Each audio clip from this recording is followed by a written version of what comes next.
사랑의 주님, 하루의 시작을 말씀과 기도로 시작하게 하심 감사합니다. 항상 우리에게 말씀하시는 주님의 음성에 귀 기울이게 하시고 주님의 말씀에 순종하며 살아갈 수 있도록 힘과 용기를 주시옵소서. 늘 우리 가운데 함께 하시는 예수님의 이름으로 기도드립니다. 아멘. 하나님 말씀 이사야 48장 12절에서 22절 말씀입니다. 이사야 48장 12절에서 22절 말씀 다 같이 한 목소리로 합독하겠습니다. 야곱아, 내가 부른 이스라엘아, 내게 들으라. 나는 그니 나는 처음이요 또 나는 마지막이라. 과연 내 손이 땅의 기초를 정하였고 내 오른손이 하늘을 폈나니 내가 그들을 부르면 그것들이 일제히 서느니라. 너희는 다 모여 들으라. 나 여호와가 사랑하는 자는 나의 기뻐하는 뜻을 바벨론에 행하리니 그의 팔이 갈대아인에게 임할 것이다. 그들 중에 누가 이 일들을 알게 하였느냐? 나 곧 내가 말하였고 또 내가 그를 부르며 그를 인도하였나니 그 길이 형통하리라. 너희는 내게 가까이 나와 이것을 들으라. 내가 처음부터 비밀이 말하지 아니하였나니 그것이 있을 때부터 내가 거기에 있었노라 하셨느니라. 이제는 주 여호와께서 나와 그의 영을 보내셨느니라. 너희 구속자시오 이스라엘의 거룩하신 이이신 여호와께서 이르시되 나는 내게 유익하도록 가르치고 너를 마땅히 행할 길로 인도하는 내 하나님 여호와라. 내가 나의 명령을 주의하였더라면 내 명령이 강과 같았겠고 내 공의가 바다 물결 같았을 것이며 내 자손이 모래 같았겠고 내 몸의 소생이 모래알 같아서 그 이름이 내 앞에서 끊어지지 아니하였겠고 없어지지 아니하였으리라 하셨느니라. 너희는 바벨론에서 나와서 갈대아인을 피하고 즐거운 소리로 이를 알게 하여 들려주며 땅 끝까지 반포하여 이르기를 여호와께서 그의 종 야곱을 구속하셨다 하라. 여호와께서 그들을 사막으로 통과하게 하시던 때에 그들이 목마르지 아니하게 하시되 그들을 위하여 바위에서 물이 흘러나게 하시며 바위를 쪼개사 물이 솟아나게 하셨느니라. 여호와께서 말씀하시되 악인에게는 평강이 없다 하셨느니라. 아멘. 하나님의 징계는 구원과 회복의 목적이 있습니다. 하나님께서는 이스라엘 백성들을 책망하시고 강대국 바벨론을 보내어서 사랑의 매를 대셨습니다. 그러나 하나님께서 바벨론을 보내신 것은 이스라엘을 파멸시키기 위함이 아닙니다. 하나님에게 있어서 심판은 결론이 아닙니다. 구원이 결론입니다. 우리가 잘 아는 요한복음 3장 16절은 하나님께서 독생자 예수 그리스도를 이 땅에 보내신 목적을 잘 말해주고 있습니다. 요한복음 3장 16절 말씀은 하나님이 세상을 이처럼 사랑하사 독생자를 주셨으니 이는 그를 믿는 자마다 멸망하지 않고 영생을 얻게 하려 하심이라. 하나님의 결론은 언제나 멸망이 아니라 영생입니다. 저주가 아니라 복입니다. 심판이 아니라 구원입니다. 그러기에 우리가 받는 고난은 멸망을 위한 것이 아닙니다. 그것은 구원을 위한 하나님의 방법입니다. 본문 말씀을 보면 하나님의 구원의 메시지가 나타납니다.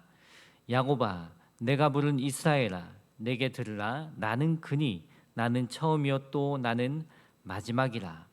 하나님께서 택한 백성에게 야곱아, 이스라엘아 하고 부르십니다. 이것은 옛 이름과 새 이름입니다. 하나님께서 이스라엘을 왜 부르셨을까요? 선택하셨기 때문입니다.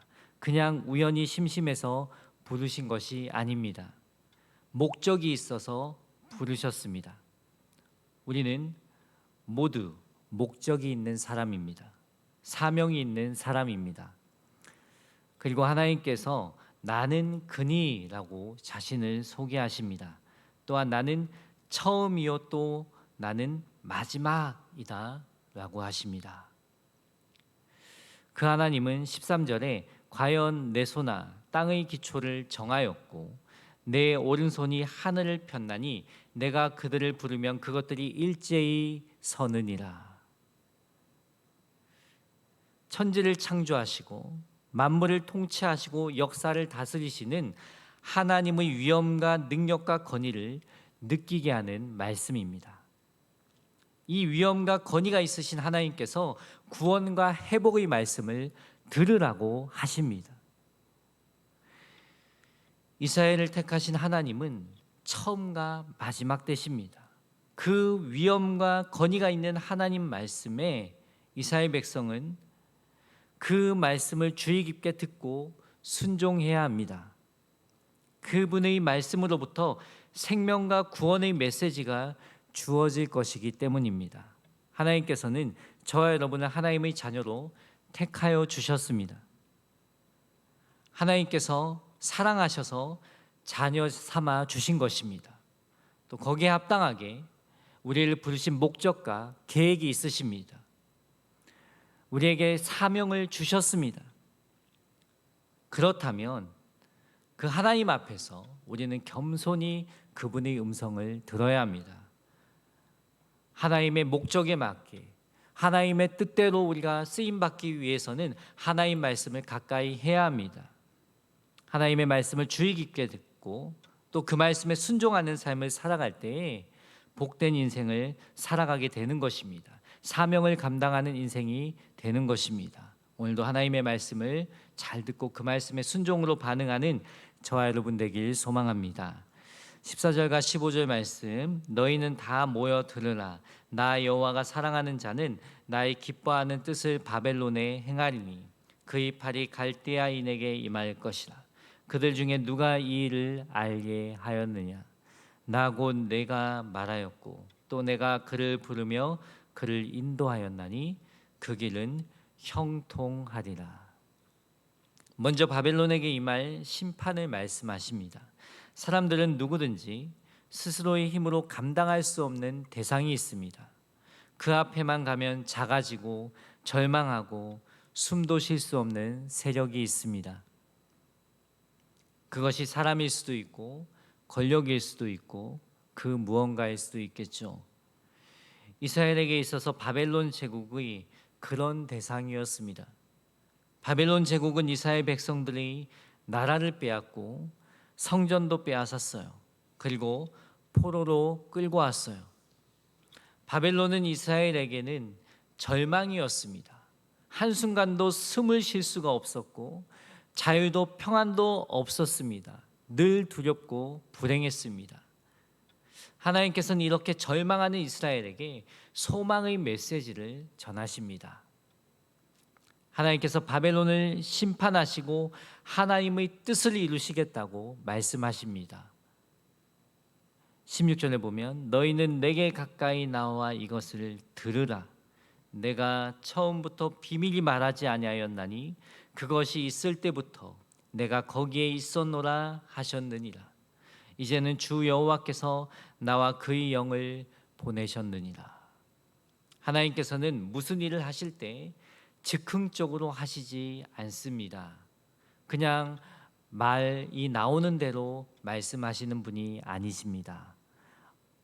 언제나 먼저 말씀하십니다. 내가 처음부터 비밀히 말하지 아니하였다고 말씀하십니다. 바벨론의 멸망은 갑자기 이루어진 것이 아니라 하나님께서 이스라엘 백성을 바벨론의 손에 넣으실 때부터 계획된 것이었습니다.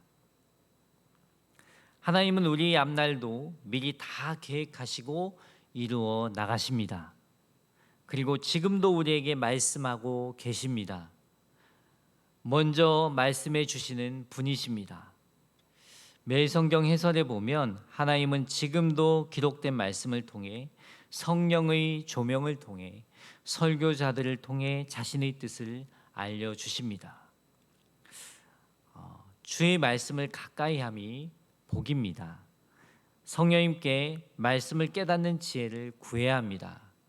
오늘도 강단에서 선포되는 말씀을 주의 깊게 들어야 합니다. 말씀을 묵상하고 기도하는 시간에도 하나님께서 우리에게 하시는 말씀에 귀 기울이시기 바랍니다. 우리에게 위로와 도전과 소망을 주는 하나님의 말씀을 듣는 은혜가 있길 예수님의 이름으로 축복합니다.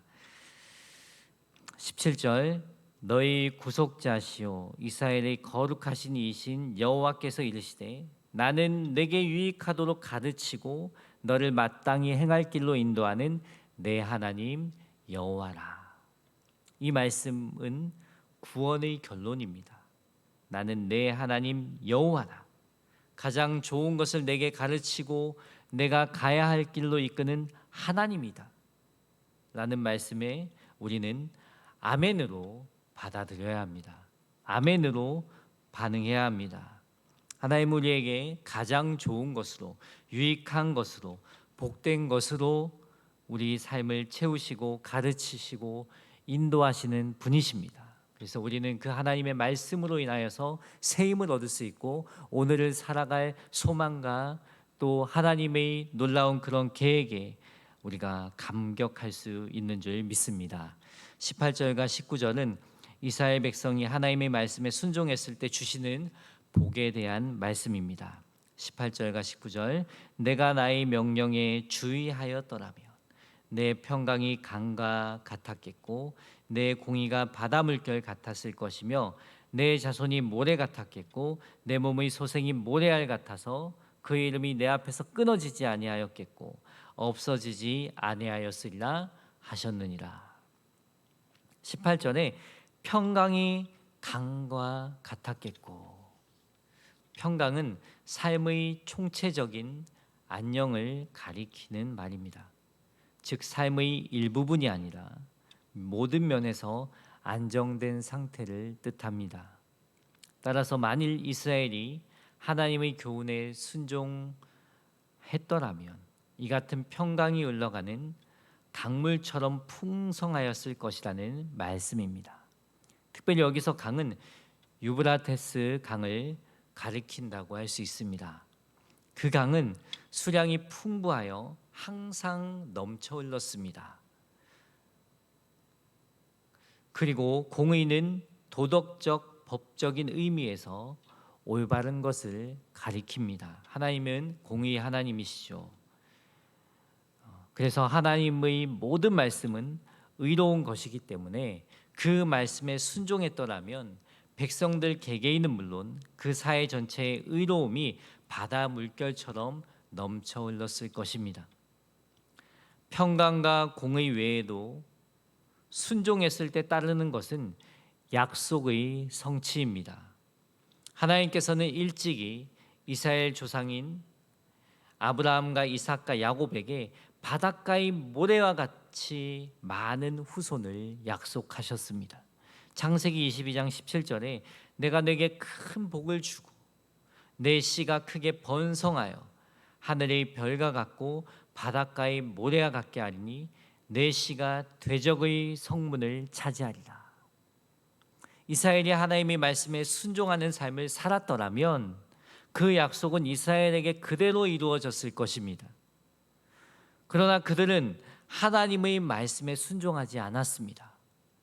그 결과는 비참했습니다. 바벨론 포로기에는 조금 남겨진 자들에 불과했습니다. 한 줌이라고 표현할 정도로 아주 작은 민족이 되었어요. 이사야 1장 9절 만군의 여호와께서 우리를 위하여 생존자를 조금 남겨두지 아니하셨다면 우리가 소돔 같고 고모라 같았으리로다. 남은 자가 아주 소수였다는 거예요. 아주 한 줌에 불과했다는 거예요. 즉 이스라엘이라는 이름이 열국 중에서 끊어질 위기에 처하게 되었다는 것입니다. 이스라엘이 그렇게 된 이유는 분명합니다. 하나님의 말씀에 순종하지 않았기 때문입니다. 하나님께서 우리에게 말씀을 주실 때에는 그 약속대로 이루시기 위해 주신 것입니다. 그래서 약속의 말씀이라고 하잖아요. 또 하나님은 약속을 파기하지 않으십니다. 반드시 어떠한 일이 있을지라도 그 말씀 그대로 이루십니다. 그렇다면 그 말씀 앞에 순종으로 반응하는 것은 우리의 몫입니다.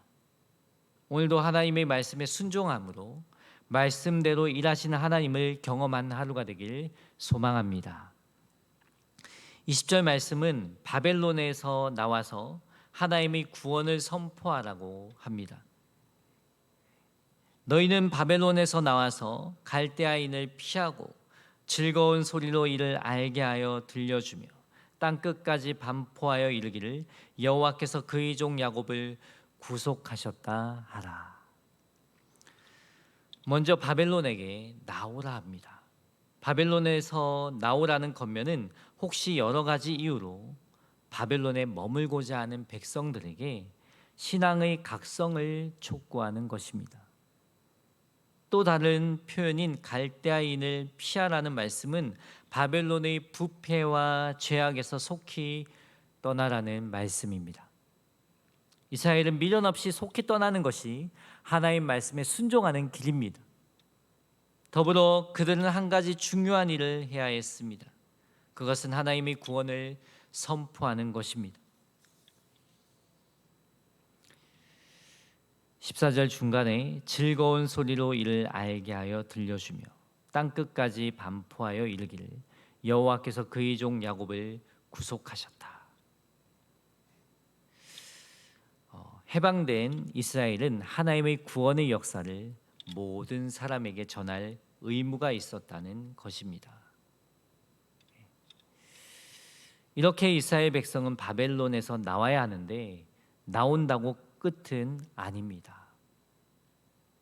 바벨론과 팔레스타인 사이에는 광활한 사막이 가로막고 있었습니다. 그 사막지대를 통과하는 것은 큰 위험을 무릅써야 합니다.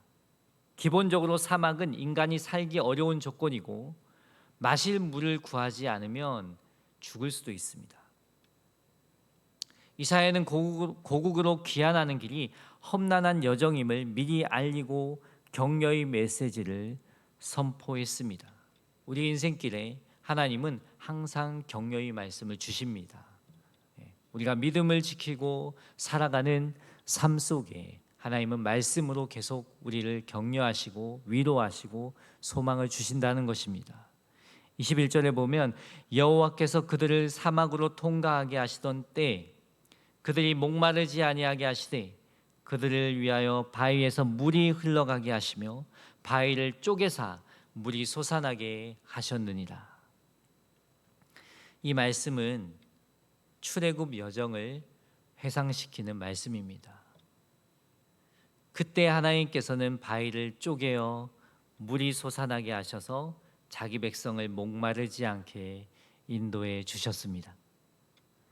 이사야가 출애굽 사건을 이야기하는 것은 그때와 마찬가지로 하나님께서 능력의 손길로 인도해 주실 것을 알려주기 위함입니다. 하나님께서 기록된 말씀을 우리에게 주신 목적도 이와 같습니다. 믿음의 사람들에게 역사하신 하나님께서는 오늘을 살아가는 우리에게도 동일하게 역사하시는 하나님이신 줄 믿습니다. 그래서 우리에게 일이 닥치기 전에 미리미리 말씀하시는 것입니다. 오늘도 나의 인생 여정 가운데 나에게 주신 말씀이 위로가 되고 격려가 되고 소망이 되길 소망합니다. 오늘의 문제는 나만 겪는 문제가 아닙니다. 이미 믿음의 사람들이 다 겪어온 과정입니다. 어떻게 보면 믿음의 사람들, 성경에 기록된 믿음의 조상들은 더 심한 고난과 아픔을 겪었을 수도 있습니다. 죽음 앞에 서야 하는 그런 순교의 각오로 믿음의 길을 걸어왔습니다. 그런데 그 가운데에서도 하나님이 함께 하셨기 때문에 넉넉히 끝까지 믿음의 경주를 할 수 있었던 것입니다.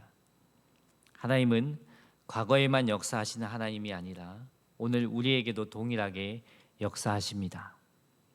오늘도 당장에 보여지는 것 없고 인내와 기다림의 시간을 보낼지라도 약속의 말씀대로 이루시고 성취하시는 하나님께 소망을 두고 살아가시길 주님의 이름으로 축원합니다. 22절은 하나님의 말씀에 불순종하는 악인에 대한 경고가 주어지고 있습니다. 22절 여호와께서 말씀하시되 악인에게는 평강이 없다 하셨느니라. 성경이 말하고 있는 악인은 도덕적인 기준에 따른 분류가 아닙니다. 하나님의 말씀의 기준에 따른 분류입니다. 즉 하나님의 말씀에 순종하는 자는 의인이고 그 말씀에 불순종하는 자는 악인입니다. 하나님께서 이스라엘에게 안전한 귀환의 여정을 약속하시면서 바벨론에서 나오라고 하는데 나오지 않는 자들이 있다는 것입니다. 그들은 말씀에 순종하지 않고 계속해서 우상과 부패의 땅에 남아있는 자들입니다. 그들을 가리켜 악인이라고 합니다. 그들에게는 결코 평강이 없을 것이라고 경고합니다. 18절의 평강이란 삶의 총체적인 안녕을 가리키는 말이라고 했습니다. 즉 삶의 일부분이 아니라 모든 면에서 안정된 상태를 뜻한다고 했어요. 여기서 한 가지 더 중요한 의미, 평강의 의미를 말씀드리면 어떤 상황과 환경 속에서도 평강의 상태를 유지하는 것, 이것이 참된 평강입니다. 말씀에 순종하는 자에게 이와 같은 평강, 샬롬의 은혜를 주시겠다는 것입니다. 오늘도 우리는 인생 여정 가운데 순종의 길, 불순종의 길, 무엇을 선택하며 살 것인지 정해야 합니다. 주님을 따를 것인지 세상의 좋은 것에 붙어 살 것인지 정해야 합니다. 항상 중립은 없습니다. 신앙생활은 중립이 없어요. 순종의 길과 불순종의 길이 있을 뿐입니다. 하나님 편에 설 것인가, 세상 편에 설 것인가, 둘 중에 하나입니다. 주님은 피하라 하시는데 여전히 내가 주인이 되어 내가 좋은 것, 내가 보고 싶은 것, 내가 하고 싶은 것에 시간을 들이지 않습니까? 내가 주인된 삶에서 벗어납시다. 주님을 나의 중심에 모시고 오늘도 나에게 주신 말씀에 순종으로 반응합시다. 오직 하나님 편에 섭시다. 하나님 말씀에 순종하는 믿음의 사람으로 오늘도 살아가시길 바랍니다. 매 순간 나에게 말씀하시는 주님의 말씀에 귀 기울이십시다. 주님은 반드시 말씀하십니다. 오늘도 나에게 주신 말씀에 순종함으로 평강의 복을 누리는 삶을 사시길 예수님의 이름으로 축복합니다. 기도하겠습니다. 사랑의 주님, 항상 우리에게 미리 말씀하여 주시니 감사합니다. 주님의 말씀 앞에 늘 순종함으로 참된 평강을 누리는 삶을 살게 하옵소서. 오늘도 나에게 주신 말씀을 삶 속에 적용하며 살아갈 수 있도록 지혜 주시고 성령으로 함께하여 주시옵소서. 이 시간 주님 앞에 엎드립니다. 우리 삶 가운데 하나님의 선하신 뜻과 계획이 이루어지게 하옵소서. 거룩하신 예수님의 이름으로 기도드립니다. 아멘. 찬송 205장입니다.